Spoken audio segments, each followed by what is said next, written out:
All right, my phone abruptly shut down. I'm glad the first video segment was saved, but okay. So in my first segment, I was talking about the Youngkin gubernatorial win in Virginia and what the implications here are. So to summarize, what I was saying is that this is a really portends very bad news for the Democrats because, like I said, Virginia is a Democratic state in general, or at the very least, it's a neutral state. And the fact that Youngkin won means that the average person, the average American, is not receptive to democratic ideals, namely in the realms of cultural issues, principally critical race theory, and the heavy-handed response to the pandemic. Okay, moving on to the second topic, climate change. So climate change, like I said, it used to be a niche issue. Al Gore was closely affiliated with it at the turn of the millennium, and he was mocked for it among both parties, right? Now it's a mainstream thing. Now the Democrats have fully embraced it. I mean, I think that Bernie Sanders possibly played a role in this in his 2016 primary run. And the rise of the progressives in general, the fact that they're a lot more popular now than they used to be 10, 15 years ago. They have their own caucus, they have their own prominent spokespersons, such as AOC and the Squad and all that stuff. So, and of course now you have Build Back Better, which is Biden's initiative, which includes many, many millions of dollars, if not billions, probably billions of dollars, I should say. I say many millions, it's many billions on climate change initiatives. So, question, do I consider climate change a major threat to humanity? And the answer is that in the past, I did. In the past, 10, 15 years ago, I did become convinced based on what I was reading. I was educated, I've been educated for my entire life. So based on what I was reading, and by the way, let me just preface that by saying that I was, in the past, I have been leaning Democratic. I should say I had been leaning Democratic, and I switched. In the last 4 or 5 years, I am now, I could pretty much say that I'm a conservative now.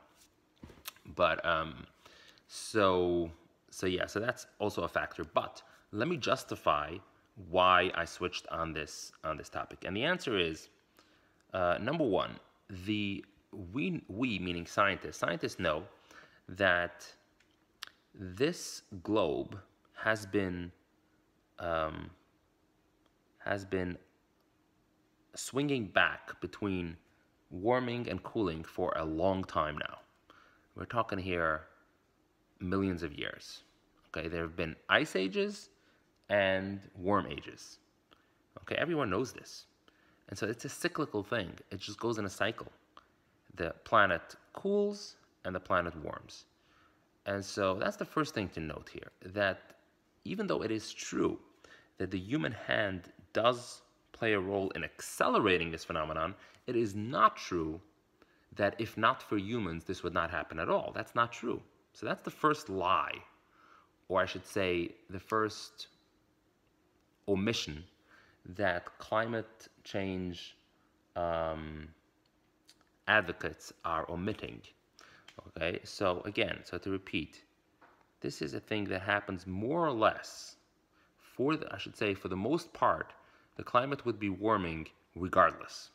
Now, it is true that our industrial activity accelerates this process.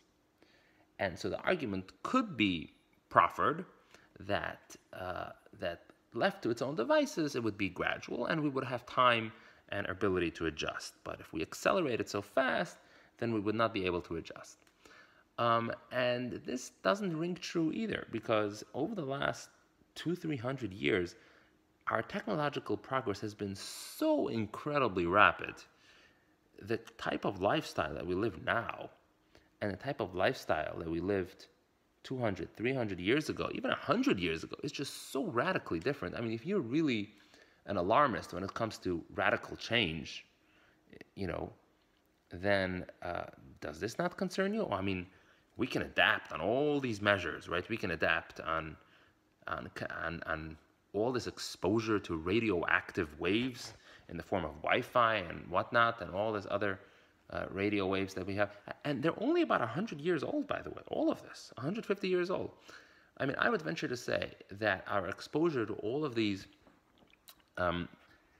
electromagnetic radiation that is going on around us is far more invasive and pervasive than the potential for climate change to disrupt our lives in the next 1,000 years. That's what I would say. I mean, in terms of adaptability, right? If you're talking about how humans can potentially adapt, I mean, if anything, I would argue just the opposite. Because our technology is advancing so rapidly, we will find a way to adapt to climate change, right? So to me, the bigger threat is the very rapid advance of technology itself, which could destroy us. Talk about nuclear capability. If you have one major accident in the next 1,000 years, it could almost literally, it could wipe out humanity. I mean, it's not likely to wipe out completely, but it could cause such a major catastrophe that it would eclipse anything else that could possibly even be dreamed of that could happen to humanity, right? I mean, other than, I'm talking about like a collision, like a 1 in a billion year collision between stars and planets, etc. But other than that, I mean, a nuclear disaster would be crazy. It would be the worst thing that could possibly happen, and it would dwarf anything else. So anyway, bottom line is that I'm just not convinced that this very, very small change in climate from the warming of the planet, I don't think that this is going to be a major issue. So there's now, should we do absolutely nothing about it? No. I applaud initiatives that are intended to promote green energy and to reduce our footprint and to reduce the burning of carbon fuels. I support all that, but it has to be done within reason. It has to be done moderately, without disrupting our lives too much. And again, this alarmism I don't think is supported. Which brings me to topic number 3, which is why I reject the Build Back Better initiative in general. Now, the individual items on that bill, believe it or not, although I'm a conservative, I actually have nothing against them per se. I mean, if you're talking about, let's say, universal pre-K, government support of education, a dental plan for seniors, and climate change spending, right? Green energy, all of that stuff, all of this is laudable. There's nothing there that I would say, oh, this is ridiculous. We should definitely not be spending money on it. Like meaning we as a society, right? It's not worth it as a society to spend money, and hence for the government to take the lead on this. I would not say that. The real issue that I have with that spending, rather, is that we don't have the money for it. Plain and simple.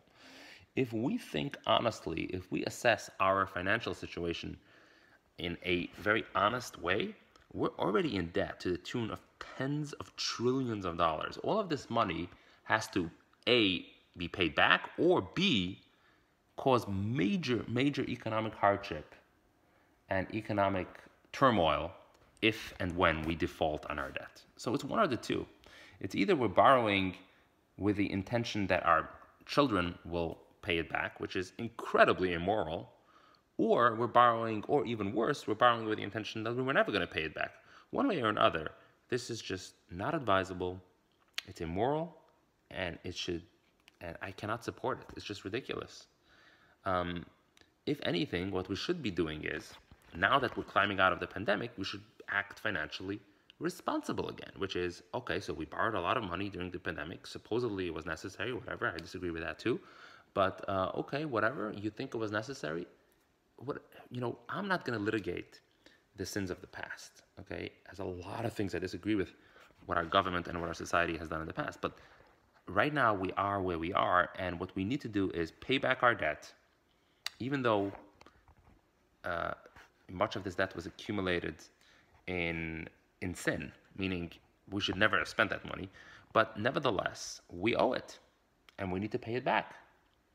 And so to spend even more and to dig ourselves into an even bigger hole is just incredibly irresponsible. So again, so all of these initiatives, they're on paper, they look great, but they're not justified financially. That's the biggest issue.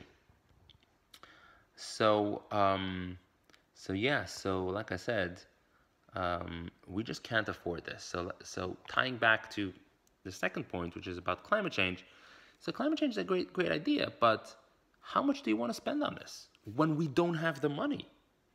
When we don't have the money. Now, it would be a whole entire different thing if we had a surplus and the economy was kind of sluggish, right? Then, now it makes a lot of sense. So you're taxing people to create a whole new industry, a whole new sector in the economy that would stimulate things and would be exportable to other countries because they eventually would want green energy, renewable energy as well. And so it stimulates the economy, A. B, it's affordable. It's an affordable investment, so it makes sense. But that's not the situation we're in. We cannot afford it, is A. And B, it's we don't need a stimulus to the economy right now. If anything, it's actually the opposite, which is that people are voracious consumers right now, and they can't get what they need and what they want because our response to the pandemic has slowed down the economy to a great extent.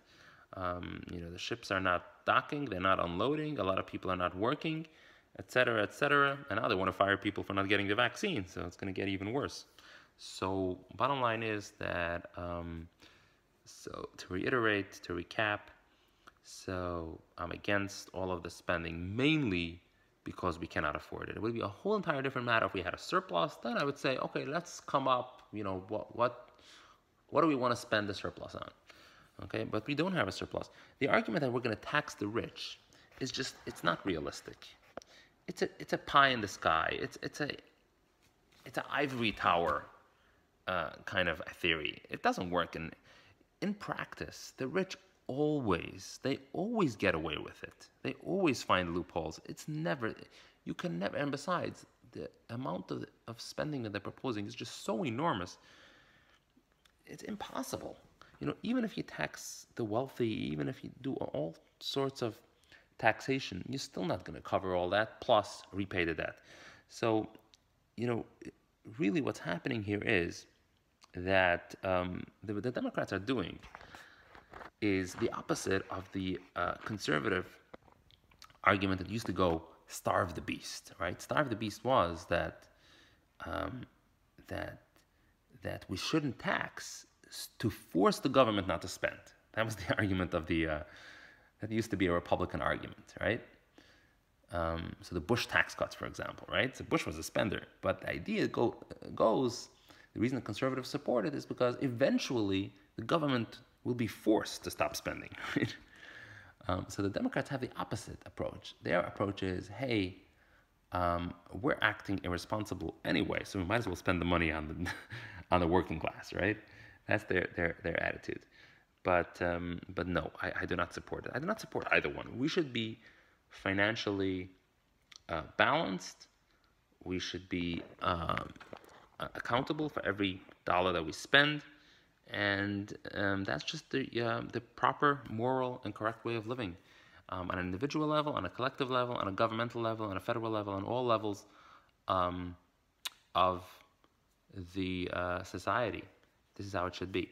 So thank you for watching, and have a great day.